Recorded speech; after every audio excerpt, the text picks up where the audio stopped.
this, and it's being recorded. This is the theme is Septuagesima. Years and years ago, when I was a boy, and some of you were young then, you remember that Lent, though it still was 40 days, there used to be some pre-Lenten get ready.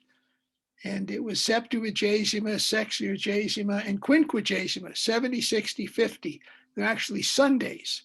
And then all of a sudden it was Ash Wednesday. So I thought we'd start a little bit early so that we could sort of prep ourselves. And instead of suddenly Ash Wednesday comes up, we have, oh, what am I going to do? So this is the first of two pre-Lenten talks, if you will. Now, so some things to think about, especially in this winter time when a lot of us are inside, is the thought that I had is that beauty, what is beautiful is the visual side. I think somebody said this, the visual side of goodness. And the way I translate that, if you're basically a good person, there's a certain beauty that will shine through you. And we work in, and thinking of Lent is kind of countercultural.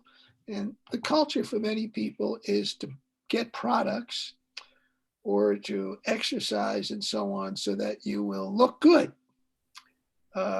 But if we were just to say, there's a certain beauty that's going to come out in you if you're a basically good, loving, caring person. And I'll parse that in a moment. But one of the biggest things that I see that's horrible and yet brings out the beauty of goodness is crucifixes. Why do we hang crucifixes in our house? I have a crucifix right above me over my desk. And we had crucifixes in our house when I was growing up as a boy. Why do we do that? I mean, if you were to just look at it as a dispassionate onlooker in the so-called secular world, in which beauty is you get by products or clothes or exercise or something, if you would just look at it and say, that's horrible. That man is being tortured. It's the worst kind of execution. Why do you have it there? And now there may be various reasons, but I think for many of us, and it might be a good idea to have a crucifix, not a cross with nobody on it, but a crucifix with the body hanging on it, someplace in your house or near you, or where you look at it at a daily basis when Lent comes, and think of it as why doesn't it repel you? Because it's a base, well, somewhat it does, but it's a basic goodness of the person who's hanging on that cross that we believe, we who enter into Lent, believe loves us unconditionally and would give up, in this case, his life to show his love. And to be reminded of that when we're going about our Lenten day, of how we are in relationship to other people. Now, making that relationship with other people is building a community, because the community is a oneness of many, bringing together the many. How do we bring together the many? Which I think is something that Jesus was trying to do. And this can be tricky. To bring many into oneness, there has to be more giving than getting. And Jesus was certainly more giving than getting. But here is where you have to be very, very careful, I think. You cannot be giving out of guilt or shame or because the culture rules and regulations seem to demand it of you. So there can be some people who are just overwhelmed by the sense that they have to be the caretaker. And it gets dumped on them. And they really get resentful and upset And then we start feeling sorry for ourselves. We feel it's unjust. And in some cases, it certainly is. You can think of how some cultures say the woman's in charge of, she has to work, shop for the groceries, cook the meals, keep the house, take care of the kids, and the husband goes out and makes a living, so to speak, but doesn't do any of those other things. That idea. So you can get very resentful. So when I say, I think what Lent can be about is getting ourselves so that we can be more giving and less thinking about ourselves, less self-preoccupation. And the only way to get there in a healthy fashion, I think, is with a more meditative life, a spiritual life. In my case, being from my tradition of Roman Catholic, I would have sacraments as well.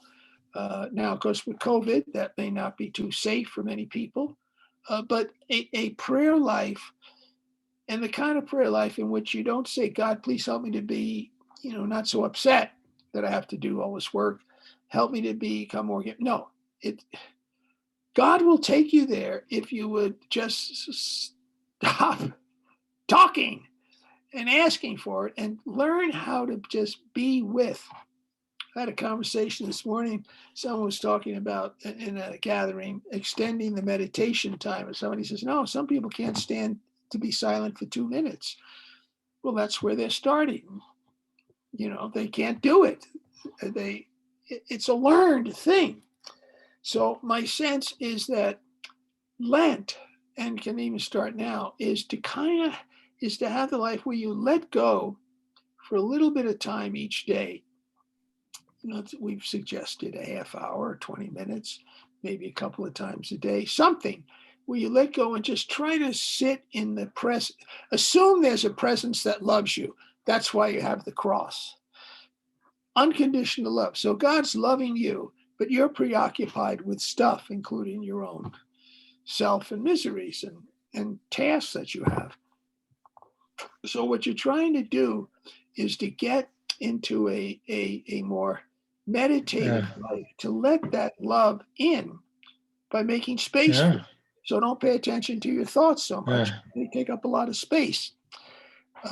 So the hope is that we move ever so gradually into service that comes out of love rather than obligation. Now, it might come out of some love with a lot of obligation.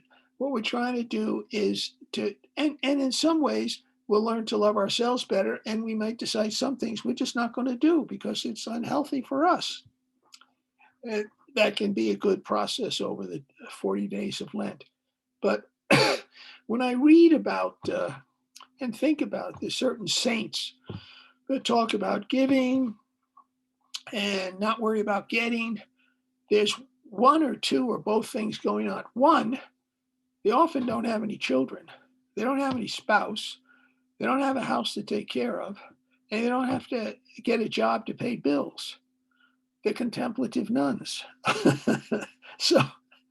Or they are lay people with all those things, but they've had a very contemplative life that has allowed them to be of service in a loving fashion. Dorothy Day, who was very much into Catholic sacraments and reading scripture and Lectio, and then Catherine de Hewitt-Darty, who was very much a Dorothy Day. We might get to talk about her a little bit in this Lenten series. So that's what we want to do. We want to move into where our motives are not filled with resentment, but with love. So we're being of service and caring and building a community from love, the love of God for us that's unconditional, and then our love for others. And somehow through our contemplative life, our sense of my programs for happiness begin to drop away. Why isn't anybody paying attention to me? Well, after a while, you don't care. I mean, a lot of people didn't pay attention to Jesus, and we thought he was God, or think he's God, or believe he's God. So overall, what I'm hoping Lent is for me is that there'll be a little less of me thinking about me, and less preoccupied with myself. Now, another thing that I think in part of this building, okay, now we're working on the prayer life to build our outreach coming from love, not a sense of I have to do this or I'm overburdened. What we're going to build on is having less about us versus them. And, in these culture wars, there's a lot of us versus them. So we're trying to get away from categorizing people as either us or them. And I think if you would look at the scriptures, and I'm sure they're going to come up during Lent, because each day is a particular scripture for Lenten growth.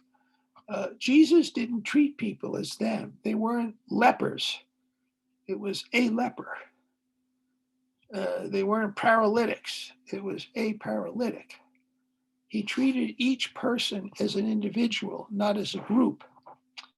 And I think part of this came from seeing them as beautiful because he saw himself as beautiful, because of the basic goodness that he knew was what he called God Father, that he was so intimately connected. And then when he has the Transfiguration, which I think is the second Sunday of Lent, the Transfiguration, this is my beloved Son. Now that comes out of a Hebrew psalm, of course. This is my beloved Son. And in his baptism time was also the same thing. This is my beloved Son. So he knew of an intimate relationship with God as Father, who he knew as love, not as monarch who wants to destroy anybody who crosses him. So he knew he was beautiful, and he began to see the beauty in others, and that's what builds relationship. Beauty is in the relationship, but we have to see with an inner eye. In some of these scriptures, of course, he'd be looking at people who probably looked, demonic. There was one that was demonic, lived in a cemetery. He's a crazy guy, it seemed, and breaking his chains and so on and so forth. So this is what we're trying to do this Lent. Now, remember, this is the third Lent of COVID. I remember early March. So maybe it started out early March 2020. It was, that's when everybody said shut down, close down the schools, and so on and so forth. And so now it's February 2022. It'll be March 2022. March 2nd starts Lent. So how do we do this in this world in which we can't always get connected physically, face to face with others? So that becomes, I think, a bit of the challenge. Some of it you can do in Zoom, some with the telephone, letter writing, if you can write. Valentine's Day is coming up next week. It might be too late now. It depends on how fast the post office works. But, you can send somebody a Valentine's. I hope you have a happy Valentine's Day, especially to someone who doesn't think they're going to have much of a Valentine's. Nobody cares. Well, what a great way to say, I care. Something like that. We don't make much of Valentine's. We don't make anything of Valentine's Day here at the monastery. But I intend on that day, next Monday, as a matter of fact, as I see each monk, my intention is happy Valentine's Day. And that person, oh, that's right. Just a little wish that you have a good day, because Valentine's is supposed to be about love, isn't it? So just that kind of thing is a way of reaching out. You don't have to physically see the person, so to speak, but it is a way to get in touch, I think. And it's an individual one at a time. So you're now seeing people as individuals and as precious, and especially those who may feel a little bit forgotten. Now you say, well, I feel kind of forgotten. Well, get out of yourself and send a Valentine's Day to someone else who feels kind of forgotten. Isn't that a nice thing to do? And I think so. Try that. Jesus he saw a tax collector. He speaks about a Samaritan, and he invites the tax collector to come join him because he sees in each person something that that person might not see. That person might be filled with a certain amount of shame, guilt, maybe envy, jealousy, gluttony, who knows? And that might be what they see themselves as if they were to do an examination of conscience. He says, yeah, I know. I see that too, but I see a lot more. And begin to see it in yourself. And I think we'll see it in ourselves if we have that more meditative life that allows us to have access to the love of God who dwells in the cell of our soul, if you will. And we just have to get out of our own way, all of our thoughts that surround that cell, and close it off. I think of well, I remember some of the nuns I saw when I was younger, and I was looking at this book I mentioned last time, Always Believe in Love by Elizabeth of the Trinity, Carmelite, who died in 1906, French Carmelite. Dijon, France was her Carmel. And I think of them in particular, but other people. So I thought of cloister religious, but people are beautiful because of what they are, not so much what they say or how they look or what they do. A lot of us try to be special by what we do, including, entrepreneurs, people who try to become rich, people who try to become kind or something. But the idea is to become what you are supposed to be, to become what you are, your truest self, made in by God, who is unconditional loving you and sees all the beauty that is in you that you might not be able to see. In other words, you're not going to be able to see your best self until you can see through the eyes of God. And in my tradition, the Jesus Christ who dwells within me, about it, the Trinity, Father, Son, Holy Spirit. So it's not what people say or do. There's just something about who they are that gives a sense of their truest beauty. And so we clergy, we dress up and we say all kinds of things. But that doesn't make us beautiful people in the image and likeness of God. It just makes us, talking about stuff. So what I think, another thing I think in terms of this Lent is that will come out, that can come out, especially this is February. Now, unless you're in the Southern Hemisphere at the moment, and I don't think anybody is, February is a tough month in North America. Yeah, it's can be kind of gray and kind of cold, and so on and so on. Not the best of months in many ways. So it seems quite ordinary. And that's why I think Ash Wednesday is so powerful, much more powerful than Easter in terms of people going to church. Because by Easter, it's spring and people are out doing all kinds of things. They've got the week off from school or whatever, and they're traveling and they're out doing their gardening or all kinds of things going. It's spring. Let's get out and away. We got no time to go inside a church building. But Ash Wednesday, it's a crummy time of year. And it's the middle of the week, and you're not off. It's not a holiday. We get more calls in parishes. When are you giving out ashes? Than we would get for when is your Easter Masses. So after Christmas, the most attended day of the year in a Catholic church, maybe Protestant churches now too, since they give out ashes, is Ash Wednesday. So what we want to do, I think, is, so it's an ordinary Wednesday that it's March 2nd, that we make special by what we put into it and the way we are and the way we give ourselves to it. So what I think we want to do during Lent is kind of pre-Lent, start making days special the ordinary day. Begin it with this spiritual practice that you have in getting ready for Lent, so that the ordinary becomes extraordinary. What would be extraordinary about an ordinary day? Suddenly discovering that God is through and through you and loving you. And when that happens, as someone said,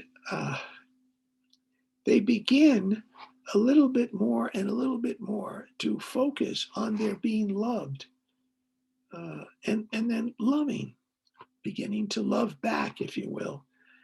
And I think it was Elizabeth of the Trinity says, you stop thinking about your miseries, and she had them because she was a pretty sick lady and suffering, because you focus on the love of God, love of Jesus Christ in her life, that she was in an intimate relationship. When she focused on that, she didn't think so much about herself, and she was kind of miserable. So I think that's little by little what happens. Is it's not that the world around us changes, everything gets better, if you will. I mean, we begin to see things differently, and we begin to focus differently. So we see something precious in what looked like a pain in the neck, and we begin to focus more on God's love for us because we're experiencing something of that in our own prayer life. So I think this was Jesus' hidden years. In a lot of ways, I think he began to see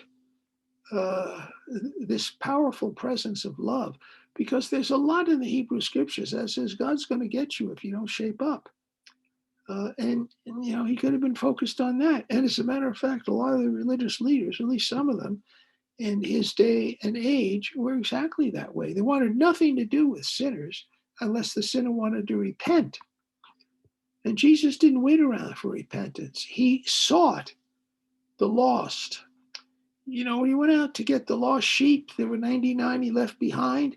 That seems counterproductive, doesn't it? Aren't you supposed to take care of the 99, run your parish? What are you chasing after that lost soul? That's not even repenting. So the shepherd goes out and gets the sheep. The sheep never says it's sorry for running away or doing whatever it did. And in other words, the mercy of God is not waiting around for you to say you're sorry. That's the kind of love it is. And when that hits you, God loves me in spite of myself, that can really begin to change the attitude you have for today. And so it might not be a bad idea to read some of those stories and parables in the Gospels to get a sense of that. And I think Jesus was getting a sense of that because he spoke about ordinary things, plants and trees and bushes and seeds in the ground and sheep and the prodigal son, all stuff that can happen in his life, fishing and so on. So in other words, he looked at ordinary everyday life and saw more because he really worked at it for 30 years or however many years. Well, at 12, we know he was hard at it with the temple, staying in the temple there. So I have to be in my father's house. He's trying to figure it all out, but he spent a lot of time at it. So when us doing 40 or 70 days, it's not a lot of time, but use the time you got. So I think that what he was doing, I suggested, and it's something we can do. I said, you can't interact with people. Well, what about interacting with things? You can go to walk in a park. That's pretty safe with a mask on. But look at what's there. If you're going to be in nature, look at what's there. I mean, I used to go down and walk on Pearl Street in Boulder, Colorado. And I would say I'm not going down there just to, I don't know, what many people do. I don't know, people watch or whatever they do, or watch the jugglers or whatever, or listen to the musicians. I want to look and see what I see and be really open and to see the flowers or maybe a squirrel or I don't know. You just be open to what's there. And I think you do that with a more meditative prayer life. It just will open you up. First of all, you're not going to be paying so much attention to you. Or you don't go down. I wouldn't go down there to see something. I went down to see what's what. So when you go on a park, a rock is not just a rock, if you will, okay? It's not just a rock. Oh, there's a rock. Allow it to be whatever it might be, God wanting to show you something in that stone. I don't know. But look, be open to looking. And the only way you do that is get out of yourself. It might be something that'll make you pause and reflect. You don't have to be sitting in your room on your sofa or whatever, or your special chair doing your meditative method.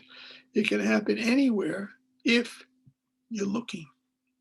And I remember on the way down to Pearl Street, I would go early in the morning and not to Pearl Street so much. Well, I did have to pass on the way to a little gym I used to belong to, just north of Pearl Street.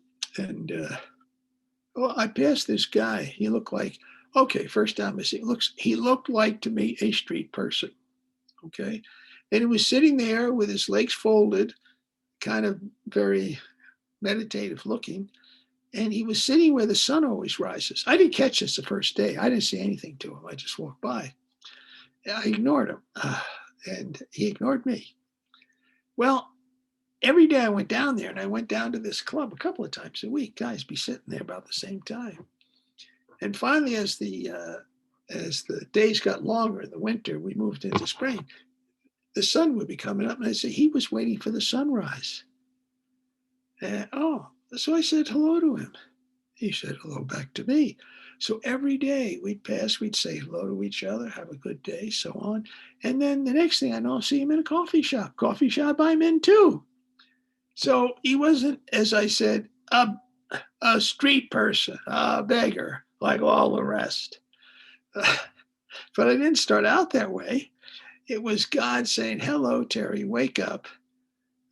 See the individual.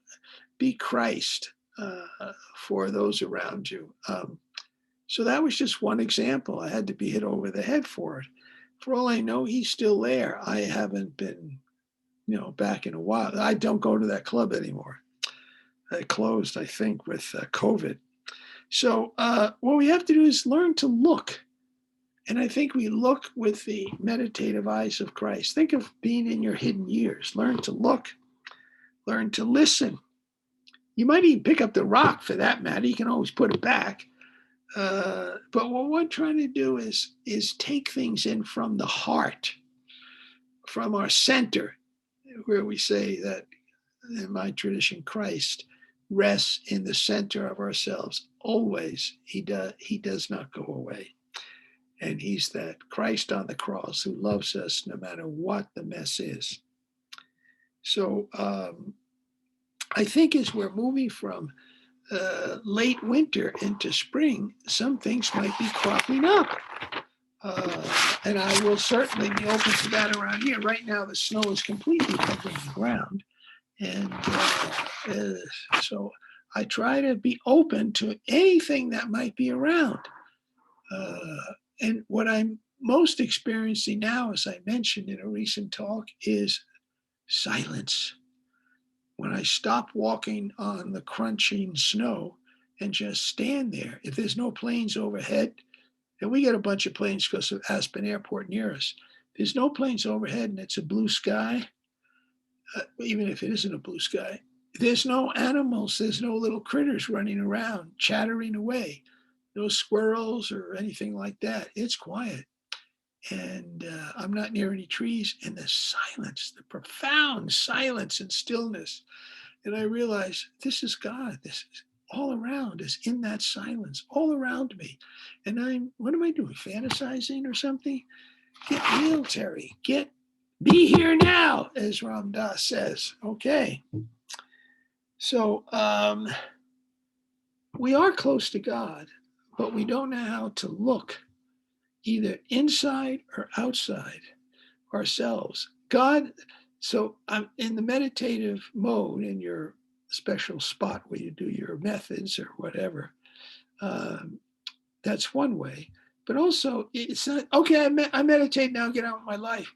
Just be open to how God might be looking right at you and loving you and wanting to reveal God's surprising presence. It'll often, as you're going about your days, often comes a surprise because you're doing something, but you're little by little, you won't be so focused on what you're doing, so focused on it that you're not also aware of the presence of love in your life.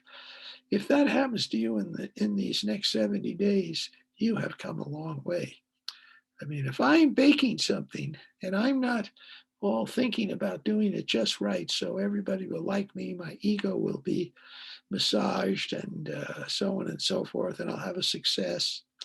If I'm baking and also have a sense of the presence of God in my life, boy, I've come a long way. I'll still be baking. It'll still be fine, but I'm not all obsessed with it. It's what you do to be of service to others, but you're also aware of this loving presence. It'll come little by little by little, I believe. So in my walks now, that's what I'm discovering. Be in the silence. So when I stop, I realize silence is everywhere. All right, but now I'm walking, I'm hearing the crunching on the ground, but the silence is still there.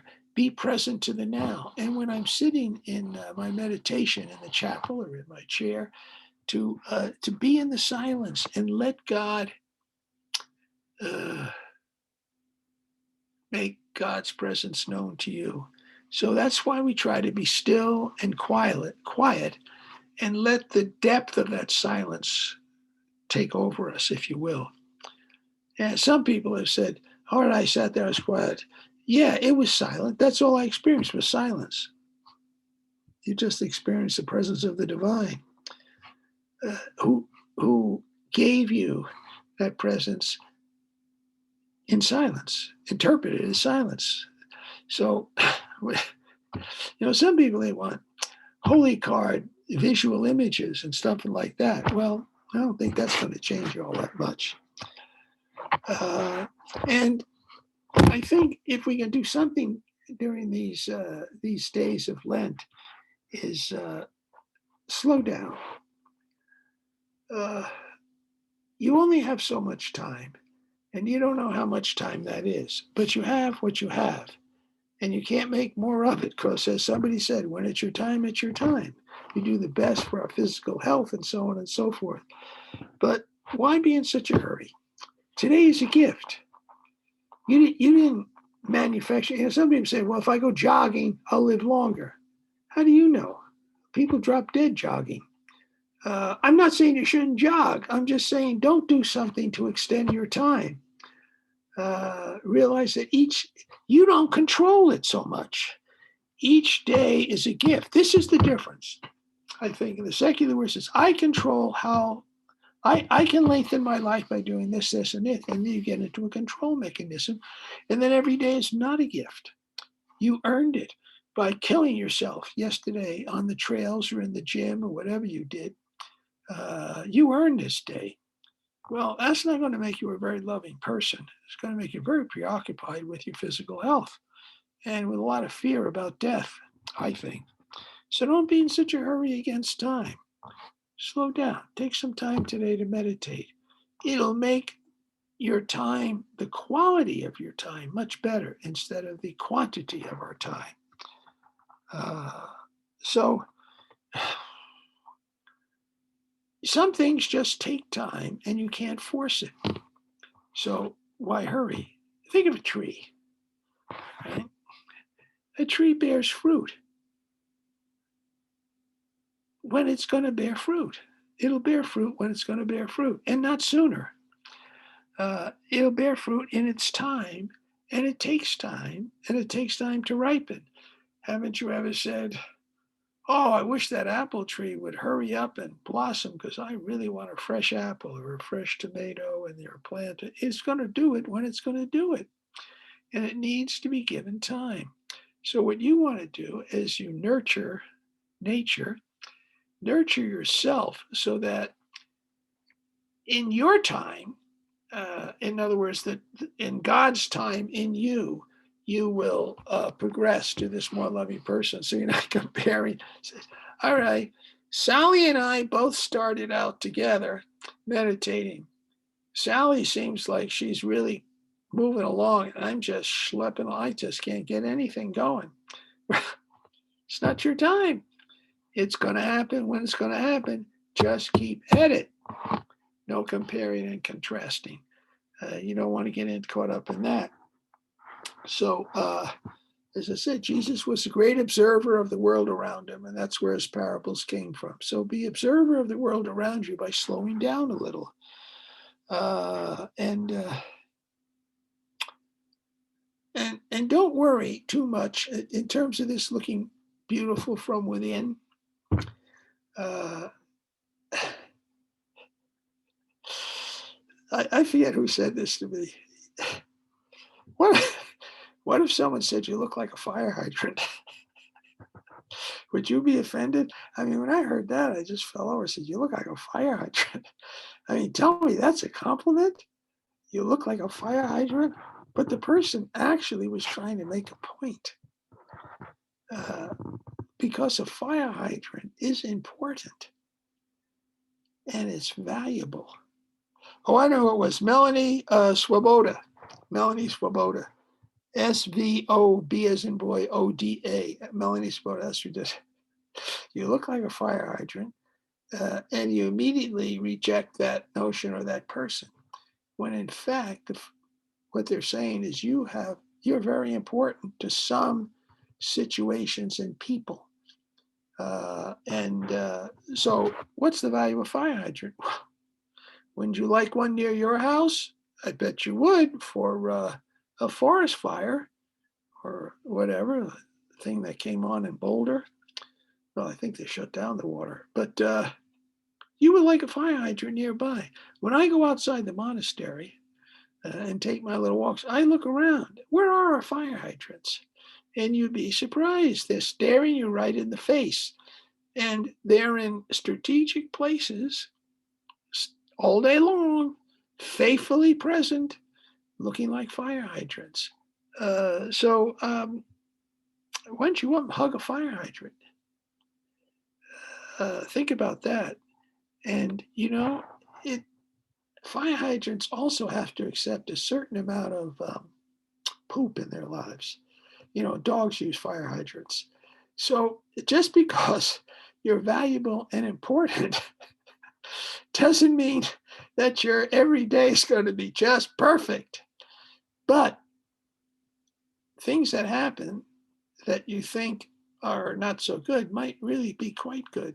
So the fire hydrant has importance to certain critters, and certainly to the fire people who deal with fires. So be careful when you try to be anything but what you're supposed to be. I mean, a fire hydrant has to be a fire hydrant. If it tries to be something else and hides itself as a fire hydrant, the fire people won't find it. So be your best self. And I think your best self's in you, and God is going to reveal it to you. And so I think that as we move from this winter into spring, March 2nd is, could be, of course, a blizzard. But also there's more days of nicer weather up here in the north and so on. Think of the days as beautiful, not because of the events that take place. I mean, him in a monastery, we don't have a lot of events taking place. They're the same events all day long. But when I do, today's a gift, and to be open with the eyes of Christ through meditation, if you will, my tradition, Jesus Christ. To think of the hidden years, and monastery is somewhat of a hidden years. Well, I have a lot of visitors here now. So the day becomes beautiful because of how you see it and how you see yourself.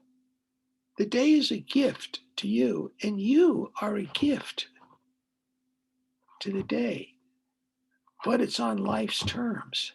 not on your terms. So a lot of times we get all upset when we have our plans for the day and they don't work out. You're not living life on life's terms. You're living life on your terms and your plans, and things are going to go awry too often because everybody else has plans and they may counter your plans. So it's so important to start out each day with the sense of openness to gift. And the day is a gift, and you are a gift to the day, but not to get your agenda done. You have an agenda, but at the same time, you begin to see with the eyes of Christ, and which means you're open to the presence of the holy in what shows up that day. Go back to the fire hydrant, okay? It's valuable somehow. So I think of Jesus. Now, I think the temptation in the desert is going to be the first Sunday of Lent. I think that's when the devil takes him out into the desert and he gets tempted. But the desert has possibilities too.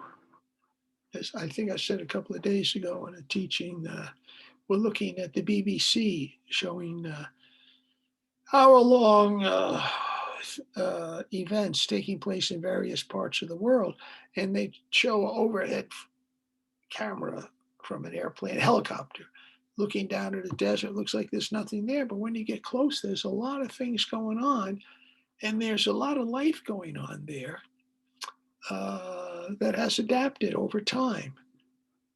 So my idea is the desert is a place that looks dry and barren and lonely and maybe kind of fearful. Well, think of that part of your life that you see as desert, a dryness, a barrenness, a loneliness, a certain fear. Well, meditate a little bit on that first Sunday's reading. God is in the desert. Jesus went out into the desert and experienced the presence of God amidst the temptations for culture's program for happiness. The culture offers us a happiness. That was what the devil was doing. And that happiness is death. It's deadly. It's not going to make us, as I've been talking about, discover our best self or discover the great love of God. And so for each temptation that the devil offered, Jesus had a response to it. And because it was very hungry, and the devil said, here's a way to have food. Well, I'll go back to what I said before. If you're going to focus on your hunger, then that's a dead end. You can be hungry, but you focus on the love of God for you. And because Jesus had all those hidden years, this is the beginning of his ministry, kind of. He had all those hidden years. He had built up that sense of the presence of God, the unconditional love of God, the beauty of himself in the way God had made him, the divine within, and so on and so forth. All those things that come out of from deep meditation. And so he was able to focus on being loved and loving God and not on being hungry. So the purpose of fasting, I think, is not only to say, I'm going to fast to show, do a little suffering for my sins. Okay. But at the end of 40 days, you're not going to be significantly changed. But if you say, I'm going to fast, I'm going to do something, and then I'm not going to think about it. I'm not going to focus on it. I'll feel hungry, and that'll be a key to, do you recognize God's love within you and all around you? So people say, I'm over a certain age, I don't have to fast anymore. Yeah, if it's just dependence, but it wouldn't be a bad idea, I think, and I'm going to do some of it. I'm going to not bake these guys at cookies and stuff. I'm going to make them donuts. Well, special Lenten days, Feast of St. Patrick, Feast of St. Joseph, my birthday, and Feast of the Annunciation. Those are 4 days at least. Yeah, I'll do some baking for them on those days. But otherwise, where's the cookies? I say, no cookies for Lent. Focus on God's love for you, you wretched monk. Ooh, well, I shouldn't say it that way. We'll see. So you can have some, I think of a person in recovery from, say, addiction. Well, when they were addicted, all they thought about was their addictive stuff. Now they're not doing it. Well, how do they not think about it? Well, they better have something else to think about. And that is that they're loved, to be of service to others out of that, and so on and so forth. But I think the desert that Jesus saw, and he went out into deserts when his, I think in his hidden years, it's a place of stillness and silence. In other words, it can be a paradise, depending upon how you see it, instead of seeing it as dry, barren, and lonely. Catherine de Hewitt Doherty says in a book that we're going to get, In the Footprints of Loneliness, she says, there's the loneliness that we create ourselves by the way we see things and by the things that happen to us in life that bring out a loneliness as well. She says, and what do? We try to escape it so much, try to get away from it. Addictive people do their addiction. Others do other things. But she says, and I tend to think this is so, God gives you a feeling of loneliness and gives you that feeling of loneliness so that you will remember to seek God in that loneliness, that gift of loneliness that you have. Well, how do you notice the difference? Again, I go back to being meditative. Sometimes in meditation, you'll feel lonely, I think, or it might engender something about loneliness. But I keep in mind that when I'm feeling lonely out of the blue, and that's often how it comes, I said, oh God, is this your gift to me to remind me to pay attention to you at this moment and not to whatever it is that's bothering me? So keep that in mind, that maybe some of your loneliness is a gift from God to remind you that that loneliness will only be lifted in the relationship of a more meditative, deeper prayer life. And it's taken me a long time to find that one out. So